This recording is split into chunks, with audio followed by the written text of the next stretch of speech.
Categoría disparate eso. ¿Por qué? Porque probablemente, me gusta la pregunta, porque la verdad se trata de confundir tanto a la gente que está bueno que me lo preguntes, porque debe ser, mirá lo que te digo, la noticia más importante económica argentina desde que yo tengo uso de razón. ¿Por qué, ministro?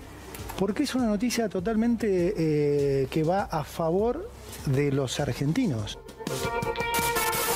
Bueno, ahí tienen el análisis del ministro de Economía, Toto Caputo. Que la noticia es importante, que el hecho de que Estados Unidos haya dicho voy a comprar pesos cuando todos los argentinos se deshacen del peso, lo quieren vender. Cualquiera que tenga unos mangos sabe que en la Argentina, en un contexto de crisis, de volatilidad, de plata dulce, tarde o temprano el dólar vuelve a recuperar precio, así que va a haber una devaluación. Bueno, en ese contexto, Estados Unidos decide comprar pesos argentinos. Sí, efectivamente es una noticia importante.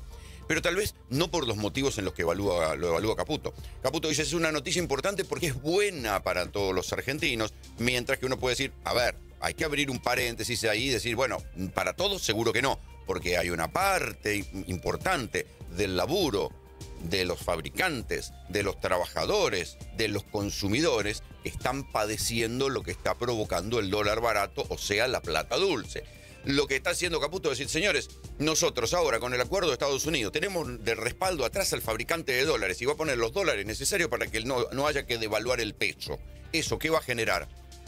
Que se siga manteniendo durante más tiempo la plata dulce. Es lo que ha provocado la caída de buena parte de las actividades que generan laburo en la Argentina. Porque hay que decir que la soja, la minería, el petróleo generan poco trabajo comparativamente a lo que es la industria, el comercio, la construcción. La industria, el comercio y la construcción están para atrás. Por eso hay tanta caída en el empleo, sobre todo en el empleo en blanco.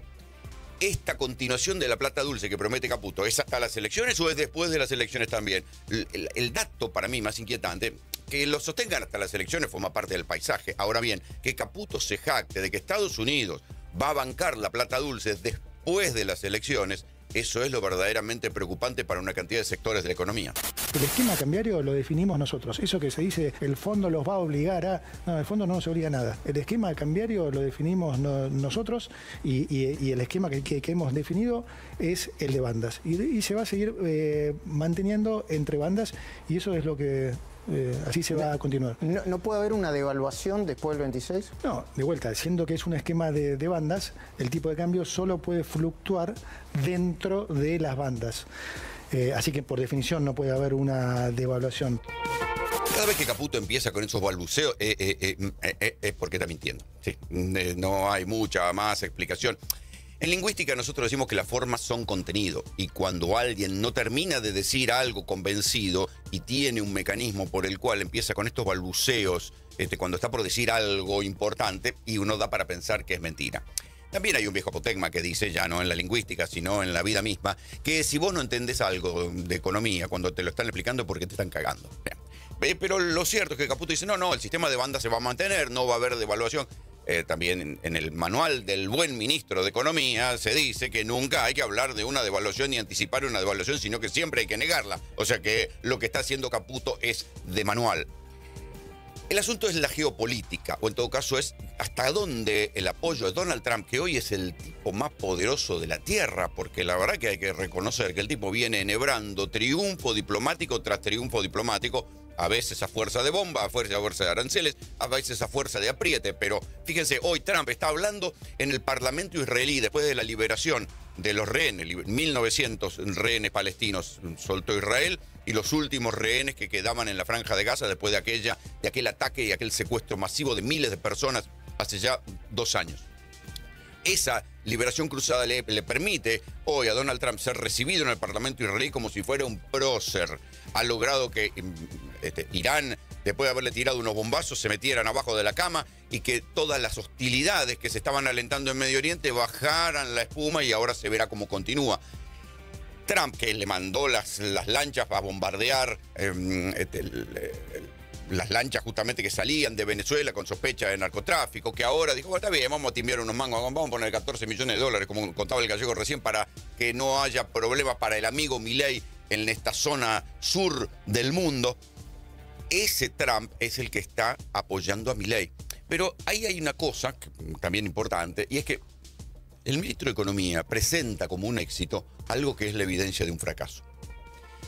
Si un plan hubiera tenido éxito, no necesitaba rescate. La verdad es que el plan Milei fracasó y tuvo sucesivos rescates, siempre sobre la hora, siempre se está por caer y aparece una mano salvadora que le pone plata. ¿Por qué? Porque es el gran ajustador. Todo lo que antes los gobiernos argentinos hacían a regañadientes, negociando con el Fondo Monetario, si cortaban, si no ajustaban, todo eso Milei lo hace contento y más. Entonces el Fondo Monetario Internacional, Estados Unidos, le ponen plata a Milei, aunque Milei se haya equivocado y su plan haya estado equivocado. Siempre lo decimos desde esta columna, el plan Milei fracasó porque miraba solamente una biblioteca. Miraba la biblioteca del ajuste fiscal y de la no emisión. Con eso no llegó a ningún lado, porque tiene la inflación reprimida a fuerza de poner dólares y dólares y dólares y quemarlos para que el dólar no suba, para reprimir la inflación de costos, que es el verdadero problema de la Argentina. Pero si el plan hubiera sido exitoso, Trump, el Fondo Monetario y todos los que vinieron al rescate de Milei no hubieran tenido que venir. O sea, el plan Milei fracasó. Ahora le están poniendo el respirador de la plata de Trump, que ahora sí es el prestamista de última instancia, hasta las elecciones. Después de las elecciones, ¿habrá más plata? Si hay más plata, esto es lo inquietante, porque quiere decir que lo que trajo a Milei hasta acá y que lo llevó a perder las elecciones en provincia de Buenos Aires, vale decir, la plata dulce, y el atentado que esto supone para el entramado productivo, va a continuar después de las elecciones. No está tal cosa esa de que piden algo a cambio. Esto es una cosa de la que se van a beneficiar los dos países. Nosotros, obviamente, Estados Unidos no nos va a pedir algo que pueda perjudicar a los argentinos, sino todo lo contrario, ni van a hacer algo ellos que perjudique a los americanos. Ese concepto de creer que si algo lo beneficia a uno, al otro lo perjudica, es erróneo. O sea, obviamente todas las cosas que estamos hablando son importantísimas para los argentinos y son en beneficio de los americanos también. Son inversiones, ¿sí?, en la economía real. Son cosas, importantísimas para el día a día de los argentinos. El ministro de Economía será muy bueno timbeando en las finanzas, en las altas finanzas internacionales. Ahora de historia no saben carajo, Porque cualquiera que conozca un poquito la historia argentina sabe que Estados Unidos y la Argentina, históricamente, han sido competidores. Siempre ganó Estados Unidos. Nosotros siempre estamos en el fondo de tabla, pero en todos los partidos ganó Estados Unidos porque son competidores naturales. Y ahora se agrega otra dimensión de la competencia. Históricamente, Estados Unidos y la Argentina tenían economías no complementarias, sino competitivas. Producían las mismas cosas: carne, lana, trigo, ahora soja. Argentina y Estados Unidos compiten en los mercados internacionales agrícolas. Acuérdense el caso de los limones. Macri quería exportar limones a Estados Unidos, entonces Estados Unidos le decía, sí, pero yo te mando las manzanas de California, que son competencia de las manzanas de Río Negro. Son economías competitivas. Y ahora se agrega otra dimensión de la competencia, que es el gas natural licuado. Si la Argentina soñaba en algún momento con tener, ya sea vía barcos regasificadores, ya sea vía pequeñas plantas o grandes plantas, tener una exportación de gas natural licuado como tiene Qatar, que igual que Vaca Muerta, es el gran yacimiento exportador, o va a ser el gran yacimiento exportador de gas del mundo. Por ahora eso no va a suceder, porque el otro gran exportador, mejor dicho, el primer exportador mundial de gas natural licuado es Estados Unidos. Tanto que en Europa se habla de la diplomacia del gas de Donald Trump. Como Europa le vende a Estados Unidos más de lo que Estados Unidos le vende a Europa, o sea, se llama déficit de balanza comercial, Trump le dijo a la Unión Europea, ¿saben qué? Ustedes nos van a comprar ahora 300.000 millones de dólares en gas licuado para equilibrar la balanza. ¿Y por qué? Porque no le van a comprar a Rusia, porque para eso les volamos los gasoductos, antes de que comenzara la guerra con Ucrania. Estados Unidos quiere tener el dominio, o por lo menos la mayor cantidad de venta de gas natural licuado del mundo. ¿Y qué pretendía hacer la Argentina? Vender gas natural licuado al mundo. Bueno, por ahora no va a suceder. A lo sumo la Argentina podrá vender gas a través de gasoductos, que no es el famoso GNL. Entonces, Argentina compite en Estados Unidos con la soja, compite con Estados Unidos con el gas natural licuado. Y Caputo nos va a decir, no, esto es bueno para los dos países. A ver, esto es tan raro, como que un competidor con el que vos competís por los clientes venga, te abrace y te diga, no, querido, vos no te preocupes, yo no quiero tu empresa, te voy a ayudar a que te vaya bien. Absolutamente increíble. Algo hay detrás de esto. Enseguida se los voy a explicar, porque hay algo abajo del acuerdo que está buscando Estados Unidos o debajo del interés de los Estados Unidos en la Argentina que no tiene necesariamente que ver con que Milei les caiga simpático por su peinado, que no tiene que ver con la posibilidad de tener una base en el cruce del Atlántico y el Pacífico, en Ushuaia. No tiene que ver con esas cosas porque esas cosas Estados Unidos las puede conseguir de otro lado. El verdadero interés geopolítico de Estados Unidos, todavía no explicitado, son las tierras raras que hay en la Argentina. Primero que no vi ningún acuerdo firmado. Hay comentarios liminares los que han aparecido y hoy justo volvía el ministro Caputo, se reunía con el presidente y seguramente se conversaron los términos del acuerdo, pero no creo que una parte del acuerdo sea excluir a China de la Argentina, ¿no? Puede ser que en algún tema que más le interese a los Estados Unidos tengamos una relación con ellos más próxima y en los temas comerciales obviamente no tiene nada que ver, ¿no? Y está hablando Guillermo Franco, dice, bueno, yo no creo que sea excluir a China de los Estados Unidos. No es lo que está diciendo desde Estados Unidos Scott Bessent, que está diciendo, no, nosotros tenemos que sacar a China de la Argentina. No es lo que está diciendo el embajador de los Estados Unidos, que acaba de ser designado, Peter Lamelas, que dijo, señores, yo voy a ir a la Argentina a cortar la influencia de China en la Argentina y a que Cristina siga estando presa. ¿Hay interés o no hay interés por sacar a China? Si uno lo mira en términos Boca River o lo piensa con lógica de camisetas, y la verdad que no va a llegar a ningún lado. Seguramente a Estados Unidos no le va a importar si la Argentina sigue comprando cosas de Shein o si sigue trayendo autos chinos. Esos son detalles menores. Sí, a los Estados Unidos le interesa que la energía nuclear no quede en manos chinas. Acuérdense que China iba a construir la tercera central nuclear acá en la Argentina. Que las tecnologías de comunicaciones no queden en manos chinas. Todo el debate que hubo acerca de la tecnología 5G, que China era muy superior a los Estados Unidos, sin embargo la Argentina terminó haciendo un híbrido con esa tecnología, que cuando ustedes agarran el teléfono y andan por alguna zona de la ciudad de Buenos Aires, van a ver que se les pone 5G. Bueno, las empresas fueron comprando tecnología americana antes que tecnología china. Puede que haya alguna, obviamente preocupación para que la Argentina no compre tecnología militar china. Pero el verdadero motivo hay que mirarlo. Cuando uno levanta la vista de la cosa provinciana de la realidad argentina, de correr detrás del dólar o la boleta con Santilli o con Espert, ve que Estados Unidos se está peleando con China y otra vez, el viernes pasado dijo que le iba a poner nada menos que un 100% de aranceles porque China le dijo, ¿saben qué? Miren, nosotros ahora les vamos a poner un freno a la exportación de tierras raras. Sí, esto es lo que dicen los diarios del mundo. ¿Qué son las tierras raras? Yo me tomé trabajo el fin de semana de buscar qué son las tierras raras. Y las tierras raras son 17 elementos químicos metálicos, ¿sí?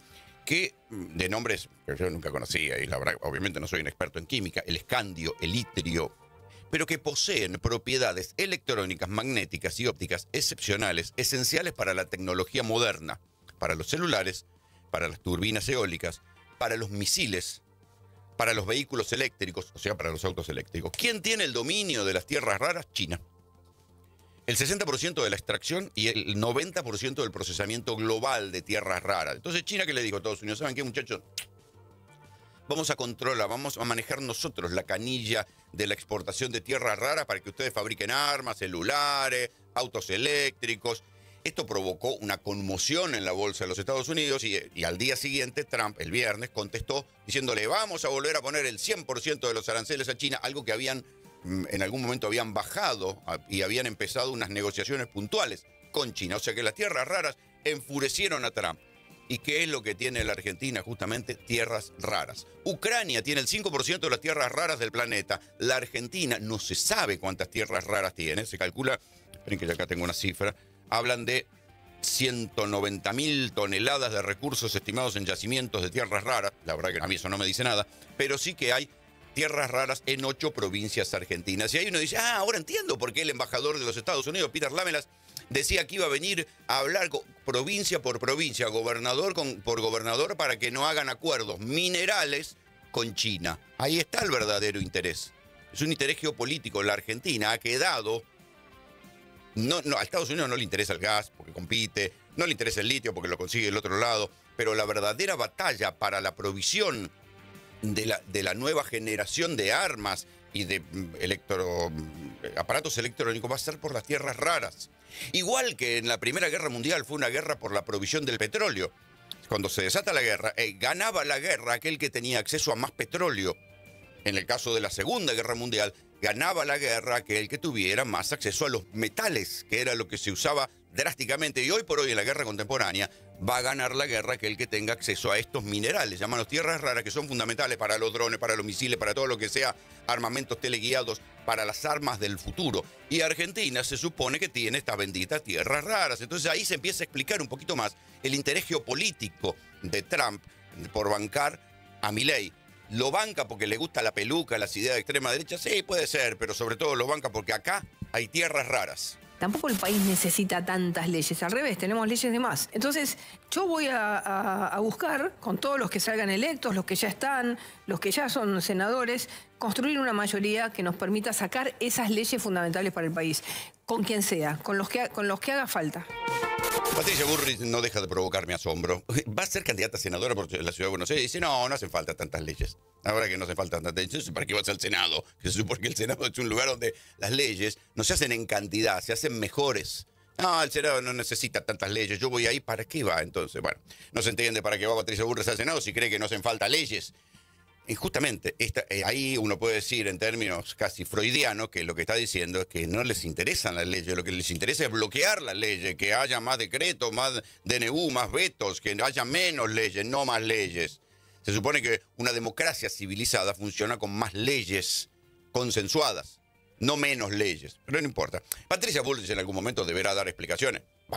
Acá en la Argentina, de aplicaciones y con la justicia federal, de Comodoro Pi, de la Corte Suprema, que tardó 4 años en darse cuenta que había un narco escondido en su casita de Viedma, custodiado por la mamá. Ayer me enteré que la pulsera electrónica que tenía Fred Machado durante 4 meses no funcionó. O sea que el tipo se podría haber ido a la mierda si no se fue. Estaba a 15 minutos del Atlántico en lancha, lo podría haber buscado un barco ahí, haber desaparecido de los lugares que solía frecuentar. Si no se fue porque no quiso. Bueno, ahora lo tienen ahí en la Delegación de Policía Federal de Viedma y lo van a extraditar. La Corte Suprema tardó 4 años en desempolvar, en descongelar el expediente Fred Machado porque tenía seguramente millones de razones para ocuparse de otra cosa. Pero lo interesante es que Patricia Bullrich tenía no uno, sino 2 informes de la Policía de Seguridad Aeroportuaria basados en datos por la cooperación internacional que le mandó la Homeland Security, o sea, la Agencia Nacional de Seguridad de los Estados Unidos, que no era precisamente Cuca ni trabajaba con Grabois. La Homeland Security le mandó el detalle de los aviones vinculados a Fred Machado que habían caído con cocaína en Belice, en Venezuela, en México, en Guatemala. Y sin embargo, Patricia Bullrich no tuvo nada que decir. Y sin embargo, Patricia Bullrich defendió hasta último minuto la buena voluntad y la honorabilidad del señor José Luis Espert en su relación con Fred Machado. Patricia Bullrich sabía quién era Fred Machado, pero se cayó la boca. La ministra de Seguridad, de la mano dura, se cayó la boca. Igual que Espert, el hombre de cárcel o bala, ahora se sabe, de la doble moral, porque mientras pedía cárcel o bala para cualquier chorro callejero, negociaba con los narcos y cobraba según el contrato que mostró. Dejó tirado oportunamente en la basura. Fred Machado cobró $900.000 de ese señor que fue extraditado por sospecha de narcotráfico y narcolavado.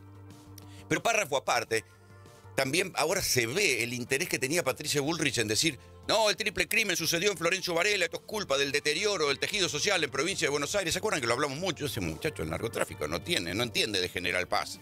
Hay un deterioro del tejido social, sí, efectivamente, pero eso no tiene que ver con una jurisdicción o con otra. ¿Por qué tanto interés? ¿Era solo por la campaña electoral? Ella va a ser candidata en Ciudad de Buenos Aires, que le echaba la culpa a la provincia de Buenos Aires, gobernaba por Kicillof y qué sé yo. No. Ahí lo que uno puede ver ahora, que se fueron conociendo detalles de la banda que mató a las 3 chicas en Florencio Varela, es que eran todos narcos peruanos. Y esto no tiene que ver con la xenofobia, sino tiene que ver con un método. Los narcos peruanos manejaron la Villa 1114 de la Argentina durante 30 años. Costó mucho echarlos. Finalmente la justicia federal, después de darle sucesivos golpes, de detener a Dumbo, a Marco, a todos los grandes popes narcos que se habían enriquecido acá, algunos los extraditaron, otros están todavía presos. Después de mucho laburo lograron sacar a los grandes narcos peruanos de la Villa 1114. Ahora resulta que estaban bajando desde el norte de Trujillo una banda que se llamaba Los Pulpos. Con otra modalidad, ya no iban a vender cocaína en las calles haciendo cola, sino que aprovechaban las nuevas tecnologías y a través de un chat de Telegram manejaban el delivery.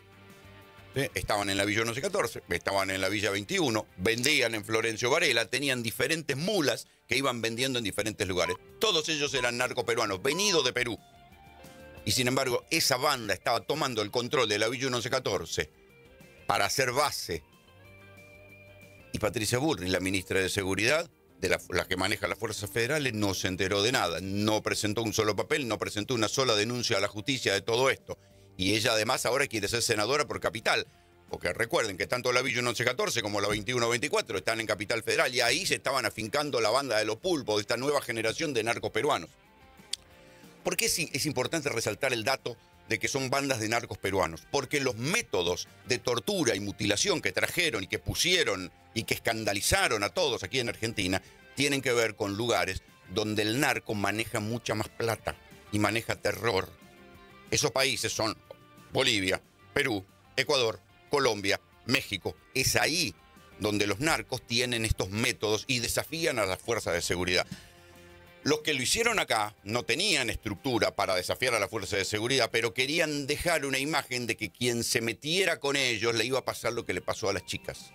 Ese método de violencia extrema importado desde Perú era el que querían poner los narcos peruanos que estaban retomando el control de la Villa 1114. No, insisto, no para vender territorialmente, sino sobre todo para manejar el delivery. Cualquiera que consuma drogas sabe que hoy por hoy vos por un chat de Telegram comprás drogas y después te las mandan, te encontrás en una esquina y el tipo que te la viene a traer siempre, o en el 80% de los casos, es alguien peruano o descendiente de peruanos. ¿Por qué? Porque también es otra modalidad de los narcos peruanos manejarse en familia, con conocidos. Traen gente desde Perú, aunque no haya hoy por hoy una corriente inmigratoria natural desde Perú, traen gente de Perú, traen familia para manejarse acá en la Villa 1114. Entonces, fíjense en la paradoja. La ministra que decía que hay que deportar a los extranjeros delincuentes, se le están metiendo los narcos peruanos y no entiende nada. Varios de ellos habían entrado de manera clandestina a la Argentina. Y aquí estaban. Uno de los que se sospecha que era el torturador que estuvo ahí en la escena del crimen, un hombre de unos 50 años, el Loco David, increíblemente, esto también, teléfono para las pelotudeces que hace el progresismo en la Argentina, lo habían soltado en la pandemia. El tipo tenía una causa por 50 kilos de cocaína en Perú. Se vino a refugiar acá, la Villa 1114. Estaba preso. Tenía pendiente el trámite de extradición. Algún genio o algún coimero lo dejó libre durante el periodo de extradición en la pandemia. Dejaron libre un narco que manejaba 50 kilos de cocaína y lo dejaron libre. El tipo se quedó en la Argentina, clandestino, prófugo, y terminó siendo uno de los torturadores y mutiladores del crimen de las 3 chicas. Y ahora, ¿qué pasa? Otra vez está prófugo. Entonces, todo esto sucedió. La liberación fue el progresismo estúpido de la justicia durante el gobierno de Alberto Fernández, pero el narco estaba acá dando vueltas en la gestión de la ministra de Seguridad, que quería deportar a los delincuentes extranjeros y que no iba a permitir que el narcotráfico se instalara. Bueno, ahora todos sabían de Spert y todos sabían de Fred Machado, entonces ¿por qué miraron para otro lado? Fíjense hasta qué punto eso que en algún momento Milei criticaba de los mecanismos de la casta y qué sé yo, o sea, de anteponer los intereses de la política a los intereses del común de la gente, funciona. El gobierno, Milei, Patricia Bullrich, todos los que sabían decían, che, y la verdad que el mejor candidato que tenemos en provincia es Spert. Sí, pero Spert tiene un vínculo con un narco, bueno, vamos viendo, y así fue hasta que el escándalo les saltó en la cara. Y aún así toleraron las mentiras, y aún así todavía el jefe de gabinete, Guillermo Franco, suele decir, bueno, Milei le cree al profe Spert. Todo una absoluta mentira, porque cuando se revisa en retrospectiva, los vínculos de Spert con el dinero sucio no eran nuevos. Ayer Santiago Cuño contaba en GPS que hay un juicio, hubo un juicio donde Spert, con el patrocinio de Diego Pañolo, ¿se acuerdan? El bocón de los audios de Landís, se presentó a querellar a Giacomini porque Giacomini había dicho en un programa de televisión que Spert estaba cobrando dinero sucio. ¿De quién? De los intendentes de la provincia de Buenos Aires en el 2019, que le habían fomentado su candidatura para que fuera para que le sacara votos al macrismo, y también estaba la sospecha de que estaba recibiendo dinero negro de algo que ahora se sabe que eran narcotraficantes y narcolavadores. Arrancó un juicio Spert contra Giacomini. En un momento dado, cuando Giacomini presentó a Santiago Cuño como testigo y le quiso decir, no, yo no me voy a retractar de lo que dije, Spert dijo, bueno, hagamos una cosa. Yo no te voy a pedir plata, no te retractes, solamente pido que saques de tus redes sociales el fragmento en el cual decís esto. O sea, se fue al mazo. Buena parte, hasta los propios libertarios, acuérdense, Agustín Romo, de la propia Lilia Lemoyne, decían que Spert manejaba guita sucia. No sé, hablaba de narcotráfico en aquel momento, que manejaba guita sucia. Diego Santilli ahora ha quedado, va a ser el primer candidato a diputado, porque esto es lo que finalmente avaló la justicia, que Santilli vaya primero. Ahora hay que ver si se pueden reimprimir las boletas para hacer desaparecer la carita del pelado expert. Pero Diego Santilli, claro, tiene que justificar lo injustificable ahora. Porque ahora él, a quien en su momento todos los libertarios decían que era un chorro, bueno, ahora lo ven alto, rubio, colorado y de ojos azules, y dicen, bueno, Santilli es nuestro mejor candidato, nuestro mejor hombre por encima de Karen Reinhardt. Pero al pasar a ese lugar, al haber decidido bancar a Milei, tiene que hacerse cargo sin beneficio de inventario de todo lo desaguisado que hizo Milei hasta acá. Por ejemplo, ignorar la ley de emergencia en discapacidad sostenida por el Parlamento y que el gobierno sigue dando vuelta para no cumplirla. Entonces, fíjense lo que dice Santilli. Dice, bueno, planteale al gobierno que cumpla la ley. ¿Cómo planteale al gobierno que cumpla la ley? Si ahora vos vas a ser diputado del oficialismo, ¿cómo plantearle a los periodistas que el gobierno cumpla la ley? El gobierno tiene que cumplir la ley. Lo dijimos muchas veces desde acá, la ley no es un consejo, es una obligación. Y lo que están perpetrando es un saqueo. Y están repartiendo las dádivas para tener el esquema armado para terminar de realizar un saqueo que ya empezó, ¿no? Lo que pasó con los 1.500 millones de dólares a la cerealera. Eso, comparado con el 3% de Karina, pobre Karina, aumentenle la tarifa. Claro, es mucho más difícil de entender lo que hizo el gobierno al dejar de cobrar impuestos a la cerealera porque estaban necesitados de dólares. El mismo gobierno que le niega la plata a los discapacitados y a los universitarios dejó de cobrar en una sola semana todo lo que hubiera compensado la plata del Garraham de los universitarios y de los discapacitados. Es difícil de entender porque es muy técnico y claro, hay que tomarse el trabajo de entenderlo. Así lo explicaba Juan Grabois. Pero en el medio de todo esto reapareció Javier Milei. Quiero anunciar que estaremos impulsando una reforma general del régimen laboral para darle previsibilidad a las empresas e incentivar la contratación formal. Por demasiado tiempo la incertidumbre jurídica respecto al contenido de los contratos le trajo sobrecostos y temores a las pymes frente a cada contratación, empujando así a cientos de miles de trabajadores a la informalidad. Por estos motivos, tener una pyme se volvió una tarea de alto riesgo, que consume la vida y la salud de cualquier argentino a su cargo, porque el riesgo propio de cualquier negocio, y más en Argentina, se le suma el riesgo laboral. Efectivamente, algo hay que hacer con las leyes laborales. ¿Por qué? Porque cambiaron mucho los modos de contratación, cambiaron mucho los modos de producción. Pero antes que modificar las leyes laborales hay que mejorar el clima de negocios. Esta es la paradoja. El gobierno, ¿para qué votan las sociedades gobiernos liberales? Para dos cosas. Para que ajusten presupuesto, es lo que está haciendo Milei, para que bajen la inflación, pongamos, pero la inflación está en un núcleo duro del 2%, que la deja como una de las más altas del mundo, todavía, pero sobre todo también para que mejoren el clima de negocios. Y esta es la gran deuda pendiente del gobierno de Milei. Venían a ser un gobierno empresa friendly y sin embargo las empresas se rajan a la mierda, las multinacionales se van, las empresas locales están en crisis, porque no hay buen clima de negocios, por lo menos para los que más empleo generan. La cantidad de empresas en crisis ya no son solamente las pymes, son las grandes empresas. Entonces, por más reforma laboral que haya, y agárrense en qué va a consistir esa reforma laboral. Se supone que va a ser un corte para los nuevos, para los que vayan siendo contratados, porque si revisan hacia atrás los derechos laborales adquiridos, eso va a ser una discusión jurídica que no va a terminar nunca. Si van a querer cortar las indemnizaciones, las horas extras, los convenios, se pueden discutir los convenios, pero siempre el principio jurídico es que lo que sucedió ya es adquirido, es difícil que se pueda implementar hacia atrás, será para lo nuevo.